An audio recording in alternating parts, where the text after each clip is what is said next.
La sirena. A un hombre suele agobiarle en secreto el papel que debe ejercer, ser siempre responsable, dominante y racional. La sirena es la máxima figura de la fantasía masculina, porque brinda una liberación total de las limitaciones de la vida. En su presencia, siempre realzada y sexualmente cargada, el hombre se siente transportado a un mundo de absoluto placer. Ella es peligrosa, y al perseguirla con tesón, el hombre puede perder el control de sí, algo que ansía hacer. La sirena es un espejismo, tienta a los hombres cultivando una apariencia y actitud particulares. En un mundo en el que las mujeres son, con frecuencia, demasiado tímidas para proyectar esa imagen, la sirena aprende a controlar la libido de los hombres encarnando su fantasía. La sirena espectacular. En el año 48 a.C., Ptolomeo XIV de Egipto logró deponer y exiliar a su hermana y esposa, la reina Cleopatra. Resguardó las fronteras del país contra su regreso y empezó a gobernar solo. Ese mismo año, Julio César llegó a Alejandría para cerciorarse de que, pese a las luchas de poder locales, Egipto siguiera siendo fiel a Roma. Una noche, César hablaba de estrategia con sus generales en el palacio egipcio cuando llegó un guardia, para informar que un mercader griego se hallaba en la puerta con un enorme y valioso obsequio para el jefe romano. César, en ánimo de diversión, autorizó el ingreso del mercader. Este entró, cargando sobre sus hombros un gran tapete enrollado. Desató la cuerda del envoltorio y lo tendió con agilidad, dejando al descubierto a la joven Cleopatra, oculta dentro, y quien, semidesnuda, se irguió ante César y sus huéspedes, como Venus que sumergía de las olas. La vista de la hermosa joven reina, entonces de apenas 21 años de edad, deslumbró a todos, al aparecer repentinamente ante ellos como en un sueño. Su intrepidez y teatralidad les asombraron. Metida al puerto a escondidas durante la noche con solo un hombre para protegerla, lo arriesgaba todo en un acto audaz, pero nadie quedó tan fascinado como César. Según el autor romano Dion Casio, Cleopatra estaba en la plenitud de su esplendor. Tenía una voz deliciosa, que no podía menos que hechizar a quienes la oían. El encanto de su persona y sus palabras era tal que atrajo a sus redes al más frío y determinado de los misóginos. César quedó encantado tan pronto como la vio y ella abrió la boca para hablar. Cleopatra se convirtió en su amante esa misma noche. César ya había tenido para entonces muchas queridas, con las que se distraía de los rigores de sus campañas, pero siempre se había librado rápido de ellas, para volver a lo que realmente lo hacía vibrar: la intriga política, los retos de la guerra, el teatro romano. Había visto a mujeres intentar todo para mantenerlo bajo su hechizo, pero nada lo preparó para Cleopatra. Una noche ella le diría que juntos podían hacer resurgir la gloria de Alejandro Magno y gobernar al mundo como dioses. A la noche siguiente lo recibiría ataviada como la diosa Isis, rodeada de la opulencia de su corte. Cleopatra inició a César en los máximos exquisitos placeres, presentándose como la encarnación del exotismo egipcio. La vida de César con ella era un reto perenne, tan desafiante como la guerra, porque en cuanto creía tenerla asegurada, ella se distanciaba o enojaba, y él debía buscar el modo de recuperar su favor. Transcurrieron semanas. César eliminó a todos los que le disputaban el amor de Cleopatra y halló excusas para permanecer en Egipto. Ella lo llevó a una suntuosa e histórica expedición por el Nilo, en un navío de inimaginable majestad, que se elevaba a 16 metros y medio sobre el agua e incluía terrazas de varios niveles y un templo con columnas dedicado al dios Dionisio. César fue uno de los pocos romanos en ver las pirámides, y mientras prolongaba su estancia en Egipto, lejos de su trono en Roma, en el imperio estallaba toda clase de disturbios. Asesinado Julio César en 44 a.C., le sucedió un triunvirato, uno de cuyos miembros era Marco Antonio, valiente soldado amante del placer y del espectáculo, y quien se tenía por una suerte de Dionisio romano. Años después, mientras él estaba en Siria, Cleopatra lo invitó a reunirse con ella en la ciudad egipcia de Tarso. Ahí, tras hacerse esperar, su aparición fue tan sorprendente como ante César. Una magnífica barcaza dorada con velas de color púrpura asomó por el río Kitnos. Los remeros bogaban al compás de música etérea. Por toda la nave había hermosas jóvenes vestidas de ninfas y figuras mitológicas. Cleopatra iba sentada en cubierta, rodeada y abanicada por Cupido y caracterizada como la diosa Afrodita, cuyo nombre la multitud coreaba con entusiasmo. Como las demás víctimas de Cleopatra, Marco Antonio tuvo sentimientos encontrados. Los placeres exóticos que ella ofrecía eran difíciles de resistir, pero también deseó someterla. Abatir a esa ilustre y orgullosa mujer probaría su grandeza. Así que se quedó y, como César, cayó lentamente bajo su hechizo. Ella consintió todas sus debilidades: el juego, fiestas estridentes, rituales complejos, lujosos espectáculos. Para conseguir que regresara a Roma, Octavio, otro miembro del triunvirato, le ofreció una esposa, su hermana, Octavia, una de las mujeres más bellas de Roma. Famosa por su virtud y bondad, sin duda ella mantendría a Marco Antonio lejos de la prostituta egipcia.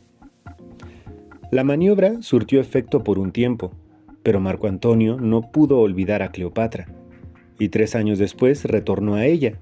Esta vez fue para siempre. Se había vuelto, en esencia, esclavo de Cleopatra, lo que concedió a esta enorme poder, pues él adoptó la vestimenta y costumbres egipcias, renunciando a los usos de Roma. Una sola imagen sobrevive de Cleopatra, un perfil apenas visible en una moneda, pero contamos con numerosas descripciones escritas de ella. Su rostro era fino y alargado, y su nariz un tanto puntiaguda. Su rasgo dominante eran sus ojos, increíblemente grandes. Su poder seductor no residía en su aspecto. A muchas mujeres de Alejandría se les consideraba más hermosas que a ella. Lo que poseía sobre las demás mujeres era la habilidad para entretener a un hombre. En realidad, Cleopatra era físicamente ordinaria y carecía de poder político. Pero lo mismo Julio César que Marco Antonio, hombres valerosos e inteligentes, no percibieron nada de eso. Lo que vieron fue una mujer que no cesaba de transformarse ante sus ojos, una mujer espectáculo. Cada día ella se vestía y maquillaba de otra manera, pero siempre conseguía una apariencia realzada, como de diosa. Su voz, de la que hablaban tanto los autores, era cadenciosa y embriagadora. Sus palabras podían ser banales, pero las pronunciaba con tanta suavidad que los oyentes no recordaban lo que decía, sino cómo lo decía. Cleopatra ofrecía variedad constante: tributos, batallas simuladas, expediciones, orgiásticos bailes de máscaras. Todo tenía un toque dramático y se llevaba a cabo con inmensa energía. Para el momento en que los amantes de Cleopatra posaban la cabeza en la almohada junto a ella, su mente era un torbellino de sueños e imágenes, y justo cuando creían ser amos de esa mujer exuberante y versátil, ella se mostraba alejada o enfadada, dejando en claro que era ella la que ponía las condiciones. A Cleopatra era imposible poseerla, había que adorarla. Fue así como una exiliada destinada a su muerte prematura logró trastocarlo todo y gobernar Egipto durante cerca de 20 años. De Cleopatra aprendemos que lo que hace a una sirena no es la belleza, sino la vena teatral, lo que permite a una mujer encarnar las fantasías de un hombre. Por hermosa que sea, una mujer termina por aburrir a un hombre. Él ansía otros placeres y aventura. Pero todo lo que una mujer necesita para impedirlo es crear la ilusión que ofrece justo esa variedad y aventura. Un hombre es fácil de engañar con apariencias, tiene debilidad por lo visual. Si tú creas la presencia física de una sirena, una intensa tentación sexual combinada con una actitud teatral y majestuosa, él quedará atrapado. No podrá aburrirse contigo, así que no podrá dejarte. Mantén la diversión y nunca le permitas ver quién eres en realidad. Te seguirá hasta ahogarse. La sirena del sexo. Norma Jean Mortensen, la futura Marilyn Monroe, pasó parte de su infancia en orfanatorios de Los Ángeles. Dedicaba sus días a tareas domésticas, no a jugar. En la escuela se aislaba, rara vez sonreía y soñaba mucho. Un día, cuando tenía 13 años, al vestirse para ir a la escuela, se dio cuenta de que la blusa blanca que le habían dado en el orfanatorio estaba rota. Así que tuvo que pedir prestado un suéter a una compañera más joven. El suéter era varias tallas menor que la suya. Ese día pareció de repente que los hombres la rodeaban donde quiera que iba. Estaba muy desarrollada para su edad. Escribió en su diario: «Miraban mi suéter como si fuera una mina de oro». La revelación fue simple pero sorprendente. Antes ignorada y hasta ridiculizada por los demás alumnos, Norma Jean descubrió entonces una forma de obtener atención, y quizá también poder, porque era extremadamente ambiciosa. Empezó a sonreír más, a maquillarse, a vestirse de otra manera, y pronto advirtió algo igualmente asombroso. Sin que tuviera que decir ni hacer nada, los muchachos se enamoraban apasionadamente de ella. «Todos mis admiradores me decían lo mismo de diferente forma», escribió. «Era culpa mía que quisieran besarme y abrazarme. Algunos decían que era el modo en que los miraba, con ojos llenos de pasión. Otros, que lo que los tentaba era mi voz. Otros más, que emitía vibraciones que los agobiaban». Años después, Marilyn ya intentaba triunfar en la industria cinematográfica. Los productores le decían lo mismo, que era muy atractiva en persona, pero que su cara no era suficientemente bonita para el cine. Consiguió trabajo como extra y, cuando aparecía en la pantalla, así fuera apenas unos segundos, los hombres en el público se volvían locos y las salas estallaban en silbidos. Pero nadie creía que eso augurara una estrella. Un día de 1949, cuando tenía solo 23 años y su carrera se estancaba, Marilyn conoció en una escena a alguien que le dijo que un productor que seleccionaba al elenco de una nueva película de Groucho Marx, Love Happy, Locos de Atar, buscaba una actriz para el papel de una rubia explosiva capaz de pasar junto a Groucho de tal modo que, dijo, excite mi vetusta libido y me saque humo por las orejas. Tras concertar una audición, ella improvisó esa manera de andar. «Esmae West, Tedabara y Bobip en una», afirmó Groucho después de verla caminar. «Rodaremos la escena mañana en la mañana». Fue así como Marilyn creó su andar perturbador, apenas natural, pero ofrecía una extraña combinación de inocencia y sexo. En los años siguientes, Marilyn aprendió, mediante prueba y error, a agudizar su efecto sobre los demás. Su voz siempre había sido atractiva, era la de una niña, pero en el cine tuvo limitaciones hasta que alguien le enseñó a hacerla más grave, con lo que ella la dotó de los profundos y jadeantes tonos que se convertirían en la marca distintiva de su poder seductor, una mezcla de la niña pequeña y la pequeña arpía. Antes de aparecer en el foro, o incluso en una fiesta, Marilyn pasaba horas frente al espejo. La mayoría creía que era por vanidad, que estaba enamorada de su imagen. La verdad era que esa imagen tardaba horas en cuajar. Marilyn dedicó varios años a estudiar y practicar el arte del maquillaje. Voz, porte, rostro y mirada eran inventos, teatro puro. En el pináculo de su carrera, a Marilyn le emocionaba ir a bares en Nueva York sin maquillarse ni arreglarse y pasar desapercibida. El éxito llegó por fin, pero con él llegó también algo terrible para ella. Los estudios solo le daban papeles de rubia explosiva. Marilyn quería papeles serios, pero nadie la tomaba en cuenta para eso, por más que ella restara importancia a las cualidades de sirena que había desarrollado. Un día, al ensayar una escena de El Jardín de los Cerezos, su maestro de actuación, Michael Chekhov, le preguntó: ¿pensabas en sexo mientras hicimos esa escena? Ella contestó que no, y él continuó: en toda la escena no dejé de recibir vibraciones sexuales de ti, como si fueras una mujer en las garras de la pasión. Ahora entiendo tu problema con tu estudio, Marilyn. Eres una mujer que emite vibraciones sexuales, hagas o pienses lo que sea. El mundo entero ha respondido ya a esas vibraciones. Salen de la pantalla cuando apareces en ella. A Marilyn Monroe le encantaba el efecto que su cuerpo podía tener en la libido masculina. Afirmaba su presencia física como un instrumento, con lo que terminaba por exudar sexo y conseguir una apariencia glamurosa y exuberante. Otras mujeres sabían tantos trucos como ella para incrementar su atractivo sexual, pero lo que distinguía a Marilyn era un elemento inconsciente. Su biografía la había privado de algo decisivo: afecto. Su mayor necesidad era sentirse amada y deseada, lo que la hacía parecer constantemente vulnerable, como una niña ansiosa de protección. Esa necesidad de amor emanaba de ella ante la cámara. Era algo natural, que procedía de una fuente genuina y profunda en su interior. Una mirada o un gesto con el que no pretendía causar deseo, hacía eso en forma doblemente poderosa, solo por ser espontáneo. Su inocencia era precisamente lo que excitaba a los hombres. La sirena del sexo tiene un efecto más urgente e inmediato que la sirena espectacular.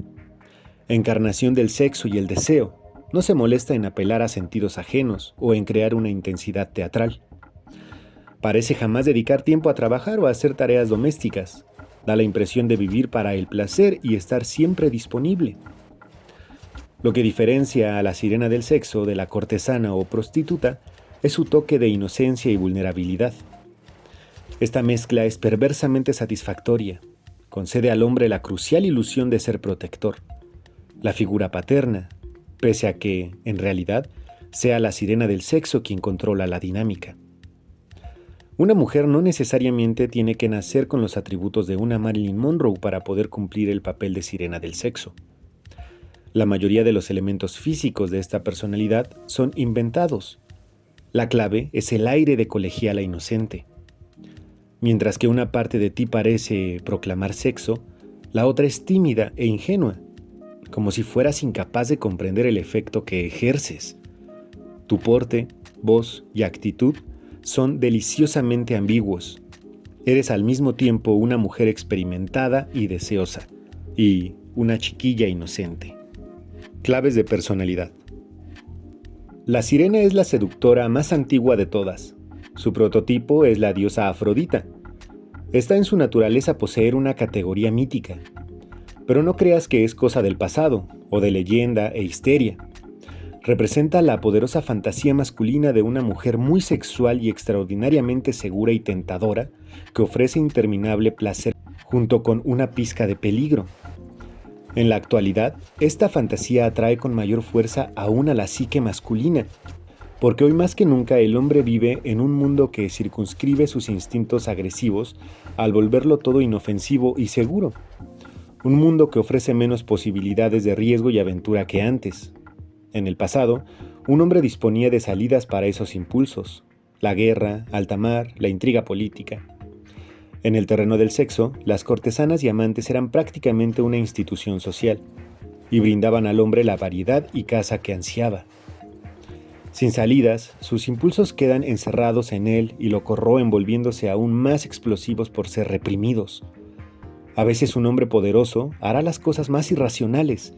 Tendrá una aventura cuando eso es lo menos indicado, solo por la emoción, por el peligro que implica. Lo irracional puede ser sumamente seductor, y más todavía para los hombres, que siempre deben parecer demasiado razonables. Si lo que tú buscas es fuerza de seducción, la sirena es lo más poderosa de todas. Opera sobre las emociones básicas de un hombre, y si desempeña de modo apropiado su papel, puede transformar a un hombre normalmente fuerte y responsable en un niño y un esclavo. La sirena continúa con especial eficacia sobre el tipo masculino rígido, el soldado o héroe. Como Cleopatra trastornó a Marco Antonio y Marilyn Monroe a Joe DiMaggio. Pero no creas que ese tipo es el único que la sirena puede afectar. Julio César era escritor y pensador, y había transferido su capacidad intelectual al campo de batalla y la esfera política. El dramaturgo Arthur Miller cayó bajo el hechizo de Marilyn tanto como DiMaggio. El intelectual suele ser el tipo más susceptible al llamado de placer físico absoluto de la sirena, porque su vida carece de él. La sirena no tiene que preocuparse por buscar a la víctima correcta. Su magia actúa sobre todos. Antes que nada, una sirena debe distinguirse de las demás mujeres. Ella es rara y mítica por naturaleza, única en su grupo. Es también una valiosa presea por arrebatar a otros hombres. Cleopatra se diferenció por su intenso sentido teatral. El recurso de la emperatriz Josefina Bonaparte fue la languidez extrema, el de Marilyn Monroe, la indefensión infantil. El físico brinda las mejores oportunidades en este caso, ya que la sirena es eminentemente un espectáculo por contemplar, una presencia acentuadamente femenina y sexual, aún al extremo de la caricatura. Te diferenciará de inmediato, pues la mayoría de las mujeres carecen de seguridad para proyectar esa imagen. Habiéndose distinguido de las demás mujeres, la sirena debe poseer otras dos cualidades críticas: la habilidad para lograr que el hombre la persiga con tal denuedo que pierda el control, y un toque de peligro. El peligro es increíblemente seductor. Lograr que los hombres te persigan es relativamente sencillo. Te bastará con una presencia intensamente sexual. Pero no debes parecer cortesana o ramera, a quien los hombres persiguen solo para perder pronto todo interés. Sé, en cambio, algo esquiva y distante, una fantasía hecha realidad. Las grandes sirenas del Renacimiento, como Tulia de Aragona, actuaban y lucían como diosas griegas, la fantasía de la época. Hoy, tú podrías tomar como modelo a una diosa del cine, cualquiera con aspecto exuberante e incluso imponente. Estas cualidades harán que un hombre te persiga con vehemencia, y entre más lo haga, más creará actuar por iniciativa propia. Esta es una excelente forma de disimular cuánto lo manipulas. La noción de peligro, de desafío, a veces de muerte, podría parecer anticuada, pero el peligro es esencial en la seducción. Añade interés emocional y hoy es particularmente atractivo para los hombres, por lo común racionales y reprimidos. El peligro está presente en el mito original de la sirena. En la Odisea de Homero, el protagonista Odiseo debe atravesar las rocas en que las sirenas, extrañas criaturas femeninas, cantan e inducen a los marineros a su destrucción. Ellas cantan las glorias del pasado, de un mundo similar a la infancia, sin responsabilidades, un mundo de puro placer. Su voz es como el agua, líquida e incitante. Los marineros se arrojaban al agua en pos de ellas, y se ahogaban, o, distraídos y extasiados, estrellaban su nave contra las rocas. Para proteger a sus navegantes de las sirenas, Odiseo les tapa los oídos con cera. Él, a su vez, es atado al mástil para poder oírlas y vivir para contarlo. Un deseo extravagante, pues lo que estremece de las sirenas es caer en la tentación de seguirlas. Así como los antiguos marineros tenían que remar y timonear, ignorando todas las distracciones, hoy un hombre debe trabajar y seguir una senda recta en la vida. El llamado de algo peligroso, emotivo y desconocido es aún más poderoso por estar prohibido. Piensa en las víctimas de las grandes sirenas de la historia. París provocó una guerra por Helena de Troya. Julio César arriesga un imperio y Marco Antonio pierde el poder y la vida por Cleopatra. Napoleón se convierte en el hazmerreír de Josefina. Di Maggio no se libra nunca de su pasión por Marilyn. Y Arthur Miller no puede escribir durante años. Un hombre suele arruinarse a causa de una sirena, pero no puede desprenderse de ella. Muchos hombres poderosos tienen una vena masoquista. Un elemento de peligro es fácil de insinuar y favorecerá tus demás características de sirena. El toque de locura de Marilyn, por ejemplo, que atrapaba a los hombres. Las sirenas son a menudo fantásticamente irracionales, lo cual es muy atractivo para los hombres, oprimidos por su racionalidad. Un elemento de temor también es decisivo. Mantener a un hombre a prudente distancia engendra respeto, para que no se acerque tanto como para entrever tus intenciones o conocer tus defectos. Produce este miedo cambiando repentinamente de humor, manteniendo a un hombre fuera de balance y en ocasiones imitándolo con una conducta caprichosa. El elemento más importante para una sirena en ciernes es siempre el físico, el principal instrumento de poder de la sirena. Las cualidades físicas, una fragancia, una intensa feminidad evocada por el maquillaje o por un atuendo esmerado o seductor, actúan aún más poderosamente sobre los hombres porque no tienen significado. En su inmediatez, eluden los procesos racionales y ejercen así el mismo efecto que un señuelo para un animal, o que el movimiento de un capote en un toro. La apariencia apropiada de la sirena suele confundirse con la belleza física, en particular del rostro. Pero una cara bonita no hace a una sirena, por el contrario, produce excesiva distancia y frialdad. Ni Cleopatra ni Marilyn Monroe, las dos mayores sirenas de la historia, fueron famosas por tener un rostro hermoso. Aunque una sonrisa y una incitante mirada son infinitamente seductoras, nunca deben dominar tu apariencia. Son demasiado obvias y directas.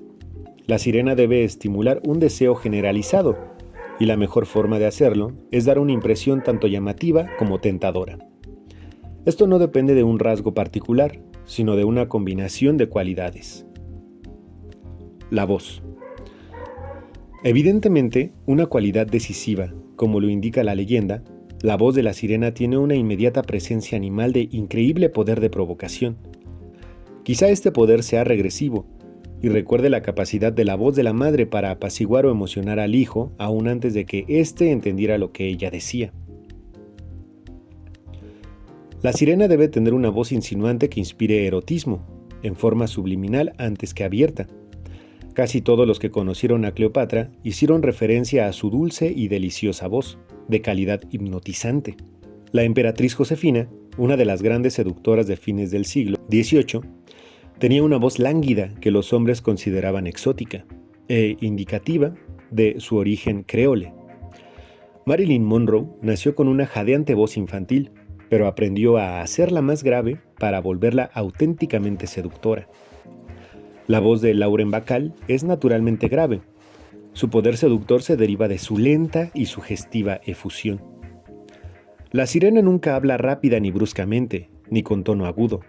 Su voz es serena y pausada, como si nunca hubiera despertado del todo o abandonado el lecho, el cuerpo y el proceso para acicalar. Si la voz tiene que adormecer, el cuerpo y su proceso para acicalar deben deslumbrar. La sirena pretende crear con su ropa el efecto de diosa que Baudelaire describió en su ensayo, un elogio del maquillaje. La mujer está en todo su derecho y en realidad cumple una suerte de deber, al procurar parecer mágica y sobrenatural. Ha de embrujar y sorprender, ídolo que debe engalanarse con oro para ser adorada. Ha de hacer uso de todas las artes para elevarse sobre la naturaleza, lo mejor para subyugar corazones y perturbar espíritus. Una sirena con talento para vestirse y acicalarse fue Paulina Bonaparte, hermana de Napoleón. Paulina se empeñó deliberadamente en alcanzar el efecto de diosa, disponiendo su cabello, maquillaje y atuendo para evocar el aire y apariencia de Venus, la diosa del amor. Ninguna otra mujer en la historia ha podido jactarse de un guardarropa tan extenso y elaborado. Su entrada a un baile, en 1798, tuvo un efecto pasmoso. Ella había pedido a la anfitriona, Madame Permon, que le permitiese vestirse en su casa, para que nadie la viera llegar. Cuando bajó las escaleras, todos se congelaron en un silencio asombroso. Portaba el tocado de los bacantes, racimos de uvas doradas entretejidas en su cabellera, arreglada al estilo griego. Su túnica griega, con dobladillo bordado en oro, destacaba su figura de diosa. Bajo los pechos ostentaba un tahalí de oro bruñido, sujetado por una magnífica joya. No hay palabras que puedan expresar la hermosura de su apariencia, escribió la duquesa de Abrantes. La sala brilló aún más cuando entró. El conjunto era tan armonioso que su aparición fue recibida con un susurro de admiración, el cual continuó con manifiesto desdén por las demás mujeres. La clave. Todo tiene que deslumbrar, pero también debe ser armonioso, para que ningún accesorio llame la atención por sí solo. Tu presencia debe ser intensa, exuberante, una fantasía vuelta a realidad. Los accesorios sirven para hechizar y entretener. La sirena puede valerse de la ropa también para insinuar sexualidad, a veces abiertamente, aunque primero sugiriéndola que proclamándola, lo cual te haría parecer manipuladora. Esto se asocia con la noción de la revelación selectiva, la puesta al descubierto de solo una parte del cuerpo, que de cualquier manera excite y despierte la imaginación. A fines del siglo XVI, Marguerite de Valois, la intrigante hija de la reina de Francia, Catalina de Médicis, fue una de las primeras mujeres en incorporar a sus vestidos el escote, sencillamente porque era dueña de los pechos más hermosos del reino. En Josefina Bonaparte, lo notable eran los brazos, que siempre tenía cuidado en dejar desnudos, el movimiento y el porte.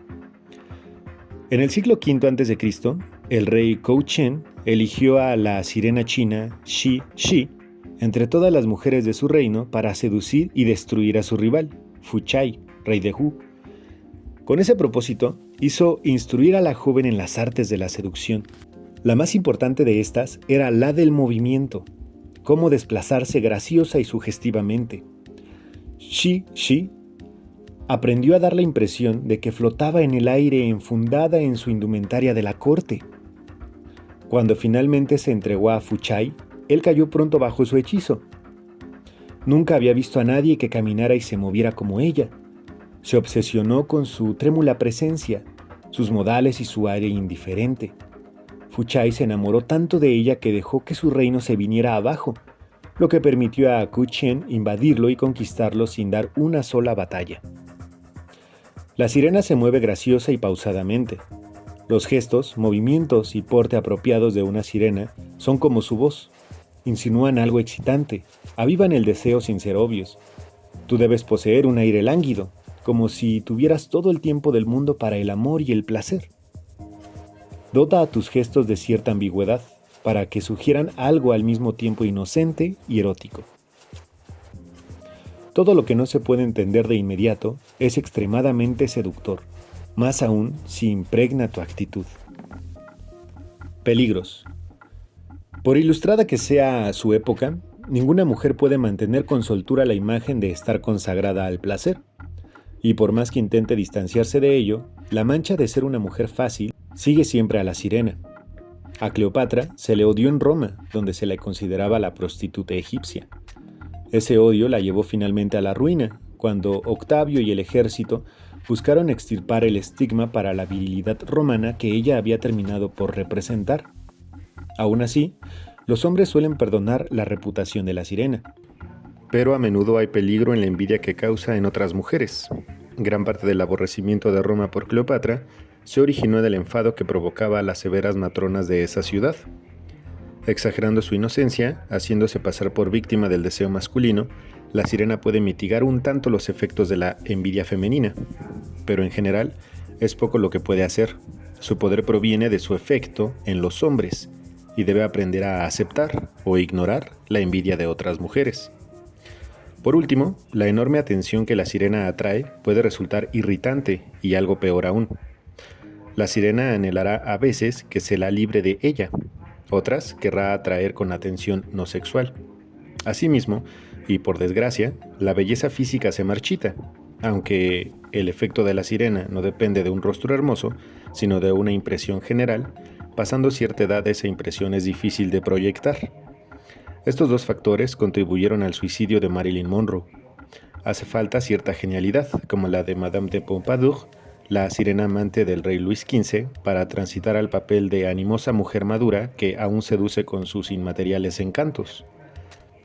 Cleopatra poseía esa inteligencia, y si hubiera vivido más, habría seguido siendo una seductora irresistible durante mucho tiempo. La sirena debe prepararse para la vejez prestando temprana atención a las formas más psicológicas, menos físicas, de la coquetería, que sigan concediéndole poder una vez que su belleza empiece a declinar.